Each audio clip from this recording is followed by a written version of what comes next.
السلام علیکم۔ Supreme court کے اندر اور قومی اسمبلی اور پارلیمان کے اندر کچھ ایسی ڈیولپمنٹس ہو رہی ہیں کہ پاکستان کی سیاسی اور عدالتی تاریخ کے اوپر اس کے بہت دور رس اثرات مرتب ہوں گے۔ بعض معاملات ہمارے عدالتی تاریخ کے بھی کچھ ایسے ہیں جو صرف شرمندگی کا باعث ہے۔ اگر کوئی سپریم کورٹ کے جج بیٹھ کے کسی جرنیل کو، ڈکٹیٹر کو جس نے اقتدار پہ قبضہ کیا ہو، اس کو 3 سال دے دیں کہ آپ آئینی ترمیم کر لو، تو اس سے تو بڑی شرمساری ہو ہی نہیں سکتی نا کوئی۔ پھر پی سی او کے تحت حلف اٹھا لینا اور کسی ڈکٹیٹرشپ کے اندر کیے ہوئے اقدامات کو تحفظ دے دینا، وہ بھی اسی زمرے میں آتا ہے۔ لیکن یہ صرف یہیں تک نہیں ہے۔ پاکستان میں پچھلے 10-12 سالوں کی ہم سپریم کورٹ کی اگر تاریخ پہ نظر دوڑاتے ہیں تو سیاسی جماعتوں کو فکس کرنے میں، بنانے یا توڑنے میں ان کے فیصلوں کا اور ان کے رول کا، ان کے کردار کا بہت اثر رہا ہے۔ بہت ہی افسوسناک صورتحال رہی جب جسٹس افتخار چودھری جو تھے، ان کو پوری قوم نے پورے چاؤ کے ساتھ بحالی کے لیے سڑکوں پہ نکلی، لیکن واپسی کے بعد وہ پیپلز پارٹی توڑنے میں مصروف رہے۔ جب ثاقب نثار کو موقع ملا تو وہ پی ایم ایل این کو توڑنے میں مصروف رہے۔ ابھی جو سپریم کورٹ موجودہ ہے اس کے اوپر پی ڈی ایم کے اندر جو 10-12 جتنی جماعتیں ہیں، ان سب کا اعتراض یہ ہے کہ اس میں 3-4 ججز ایسے ہیں جن کا بہت زیادہ جھکاؤ پاکستان تحریک انصاف کی طرف ہے۔ جنرل سابق جو آرمی چیف ہے پاکستان کے، جنرل باجوہ، ان کے حوالے سے مختلف انٹرویوز چھپتے رہتے ہیں۔ آج بھی ایک انٹرویو میری نظر سے گزرا تو اس کے اندر انہوں نے جو لفظ استعمال کیا ہے، انصافی جرنیل اور انصافی ججز، یہ الفاظ استعمال کیا۔ میرے خیال میں یہ اس سے بڑی تہمت ہو کوئی نہیں سکتی اگر کسی کے لیے لگائی جائے۔ میں جرنلسٹ ہوں، مجھے کوئی کہے کہ نون لیگ کا ہے یا پیپلز پارٹی کا ہے یا تحریک انصاف کا ہے تو میں تو اس کو گالی سمجھتا ہوں۔ میں جرنلسٹ ہوں، میں نے آج تک ابھی ساری زندگی کسی کو ووٹ نہیں ڈالا، صرف اس خاطر کہ میرے ذہن میں کہیں دور سے بھی میرا جھکاؤ کسی کی طرف نہ ہو جائے۔ جب میں یہاں بولتا ہوں تو مجھے وہی چیز بولنی ہے جو حق ہے اور سچ ہے، اس کے علاوہ کچھ نہیں۔ تو جو جج ہے، جو جرنیل ہے، اس کے اوپر اس سے زیادہ اطلاق ہوتا ہے، وہ حلف اٹھا کے اپنے ایک آفس کا اس جگہ پہ پہنچتا ہے، تو وہ کون سی چیز ہے جس کے تحت اس کو انصافی جج یا انصافی جرنیل کہا جا سکتا ہے؟ میں اس چیز کو تو یہاں پہ چھوڑوں گا، لیکن جو آج سپریم کورٹ کے اندر ہوا وہ آپ کو بتاؤں گا۔ سب سے پہلے تو جو ابھی سب سے لیٹسٹ ہے وہاں سے شروع کرتا ہوں۔ ہمارے ساتھی ہیں سپریم کورٹ کور کرتے ہیں، ذوالقرنین اقبال۔ ذوالقرنین نے ابھی خبر دی ہے، جسٹس قاضی فائز عیسیٰ، وہ ایک حافظ قرآن کے نمبر دینے کا کیس ہے، اس کے اوپر سماعت کر رہے تھے۔ 3 رکنی بینچ ہے اور 3 رکنی بینچ نے بیٹھتے ساتھ ہی جو فیصلہ دیا ہے وہ میرے خیال میں ڈائریکشن سیٹ کر رہا ہے کہ سپریم کورٹ میں آئندہ آنے والے دنوں میں کس نوعیت کا بھونچال آنے والا ہے اور کیا راہ اس کی طے ہونے والی ہے۔ انہوں نے کہا کہ جب تک یہ جو رولز نئے فریم ہو رہے ہیں سپریم کورٹ کے 184(3) کے حوالے سے، از خود نوٹس کی سماعت کا جو دائرہ کار ہے اس حوالے سے، تب تک جتنی لیٹیگیشن 184(3) کیا اس کو روک دیا جانا چاہیے۔ 3 رکنی بینچ میں 2 نے اس کے حق میں فیصلہ دیا ہے، 1 نے اس پہ اختلافی نوٹ لکھا ہے۔ میں اس کے مین نکات آپ کو پڑھ کے سناتا ہوں۔ 9 صفحات پر مشتمل فیصلہ جسٹس فائز عیسیٰ نے تحریر کیا ہے۔ جسٹس شاہد وحید نے اس فیصلے سے اختلاف کیا ہے۔ آئین اور رولز چیف جسٹس کو اسپیشل بینچ تشکیل دینے کی اجازت نہیں دیتے۔ آرٹیکل 184(3) کے تحت دائر درخواستوں کے حوالے سے رولز موجود ہیں۔ سو موٹو مقدمات مقرر کرنے اور بینچز کی تشکیل کے لیے رولز موجود نہیں ہیں۔ سپریم کورٹ کے پاس اپنے رولز بنانے کا اختیار موجود ہے۔ چیف جسٹس آف پاکستان کو خصوصی بینچ بنانے کا اختیار نہیں ہے۔ رولز کی تشکیل تک ہم آئینی اور از خود مقدمات پر سماعت مؤخر کی جائے، آئینی اور از خود مقدمات پر سماعت مؤخر کی جائے۔ یہ جسٹس قاضی فائز عیسیٰ نے فیصلہ تحریر کیا ہے۔ کوشش کرتا ہوں کہ اگر ہماری ذوالقرنین سے بات ہو جائے تو مزید اس حوالے سے کچھ اپڈیٹ بھی ان سے لیں گے، لیکن اس سے بھی بڑا بھونچال آج دن میں سپریم کورٹ کے اندر آیا۔ سپریم کورٹ میں جب جسٹس مندوخیل نے ڈے بیفور یسٹرڈے انہوں نے پہلے ذکر کیا کہ 4 کی اختلافی رائے تھی، 4-3 کا فیصلہ ہے۔ کل انہوں نے وضاحت کی کہ یہ ہمارا انٹرنل معاملہ ہے، تو چیف جسٹس آف پاکستان نے ان کا شکریہ ادا کیا، اور اس کے بعد تحریک انصاف والے آئی ڈونٹ نو کہ ان کو کیوں خوشی اتنی محسوس ہوئی اس معاملے میں، وہ ڈھول بجا رہے تھے کہ وہ جتنی خوشی ہو رہی تھی پی ڈی ایم کو سب پہ پانی پھیر دیا۔ جسٹس مندوخیل نے یہ کہا کہ یہ ہمارا انٹرنل معاملہ ہے۔ جسٹس مندوخیل نے آج اس کے اوپر جو وضاحت سپریم کورٹ کے اندر کی ہے وہ یہ طے کر رہی ہے کہ یہ فیصلہ 4 ججز اپنی جگہ پہ کھڑے ہیں، ہلے نہیں ہیں وہاں سے۔ کیا کہہ رہے ہیں وہ؟ میں اپنے فیصلے اور شارٹ آرڈر پر آج بھی قائم ہوں، جسٹس مندوخیل کہہ رہے ہیں۔ یہ انٹرنل معاملہ صرف ہمارے رولز کا ہے۔ ہم 4 ججز نے از خود نوٹس اور درخواستیں مسترد کی ہیں۔ 4 ججز کا فیصلہ ہی آرڈر آف دی کورٹ ہے۔ 4 ججز کا فیصلہ ہی آرڈر آف دی کورٹ ہے۔ یہ order of the court chief justice Pakistan نے جاری ہی نہیں کیا ہے۔ آپ اندازہ کریے gravity of the situation. Supreme court کے ججز سپریم کورٹ کے بینچ میں بیٹھے ہوئے کہہ رہے ہیں کہ order of the court supreme court نے جاری نہیں کیا, یہ 4-3 کا فیصلہ ہے. جج صاحب کہہ رہے ہیں جو اس بینچ کا حصہ تھے. یہ دوسرا موقع ہے. پہلے یہ ہوا تھا کہ جو زبانی آرڈر کا دیا گیا کورٹ کے اندر اور جو آرڈر لکھوایا گیا اس میں فرق ہے. یہ پہلے 2 ججز اس کے اوپر سوال اٹھا چکے ہیں اور جسٹس مندوخیل نے تو آج اس کے اوپر مہر لگا دی. انہوں نے کہا یہ 4-3 کا معاملہ ہے, 3-2 کا تو تھا ہی نہیں. آرڈر آف دی کورٹ کدھر ہے؟ آرڈر آف دی کورٹ تو دیا ہی نہیں چیف جسٹس نے. آج عدالت کے ریکارڈ کی فائل منگوا لیں, اس میں آرڈر آف دی کورٹ ہے ہی نہیں ہے. آرڈر آف دی کورٹ پر تمام ججز سائن کرتے ہیں. جب فیصلہ ہی نہیں تھا تو صدر نے الیکشن کی تاریخ کیسے دے دی؟ اب یہاں سے ایک نیا کرائسس شروع ہوتا ہے.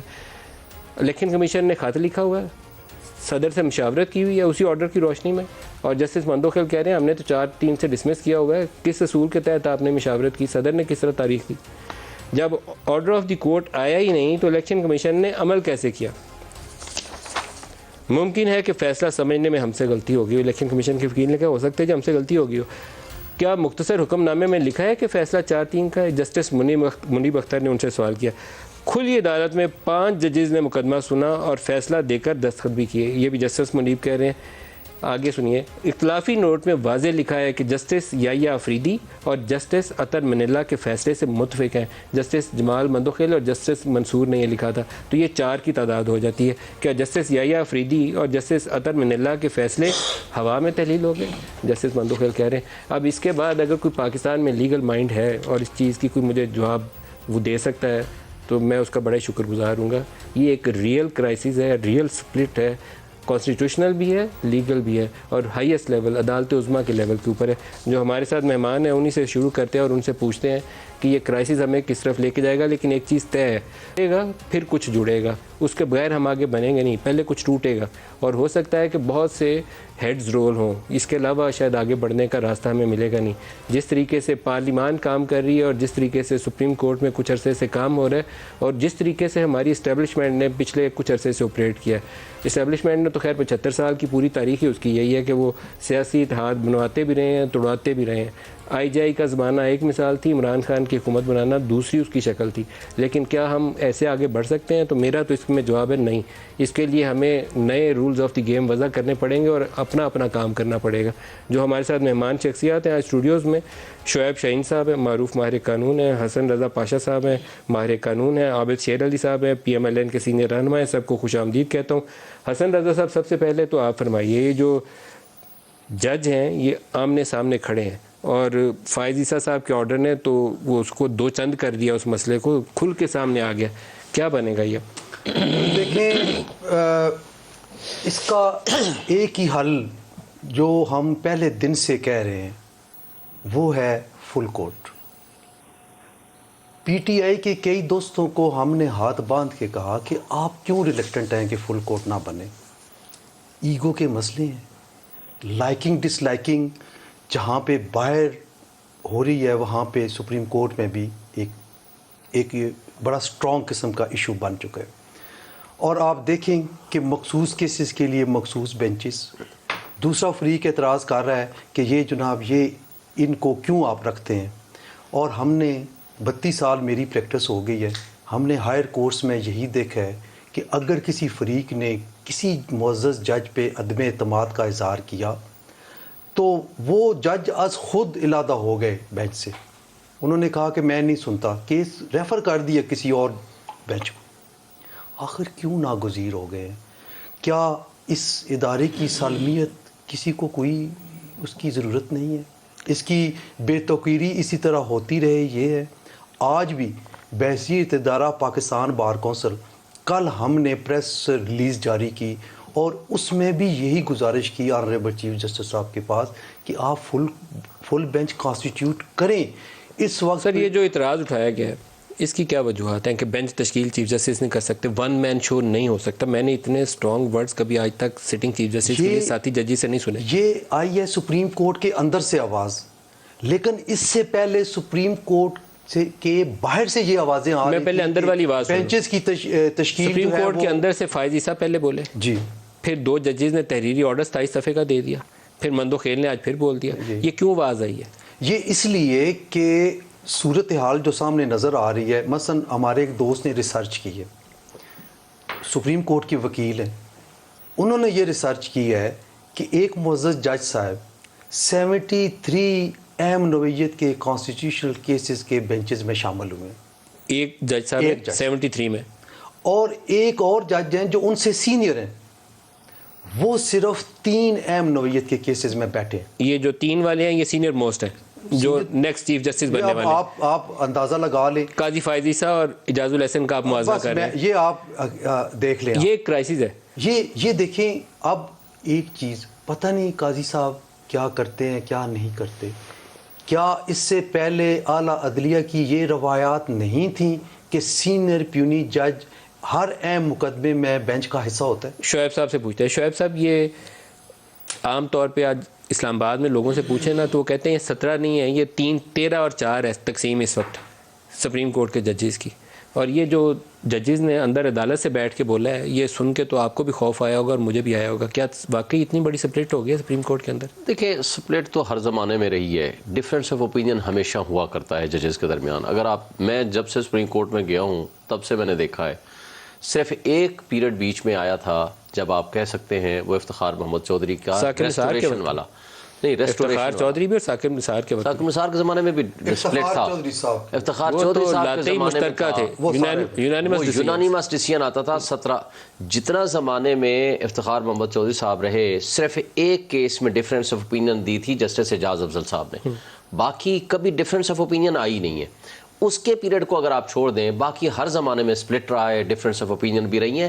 لیکن یہ ڈفرینس آف اوپینین ہم سمجھتے ہیں کہ یہ ایک پازیٹیو سائن ہے, بشرطے کہ یہ ود ان دی انسٹیٹیوشن رہے, آپس میں بیٹھ کے معاملات طے کریں. یہاں آپ کو پازیٹیو سائن نظر آئی یا بغاوت نظر آئی؟ یہاں کی بات یہ بغاوت نظر آئی ہے یا میں اس سے آگے آ رہا ہوں, میں اپنی ابھی فکرہ مکمل نہیں کیا.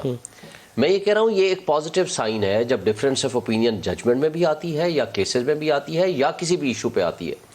لیکن یہ پھر بند کمرے میں بیٹھ کے تمام 17 کے 17 ججز یا 15 ججز جو بھی ڈفرینس آف اوپینین ہوتی ہے وہ وہاں بیٹھ کے سیٹل ڈاؤن کرتے ہیں, اور ہمیشہ ججمنٹ کبھی 5-4 کے فرق سے آتی ہے, کبھی 4-5 کے فرق سے آتی ہے, جو بھی ایک چیز. سر یہ بغاوت ہے؟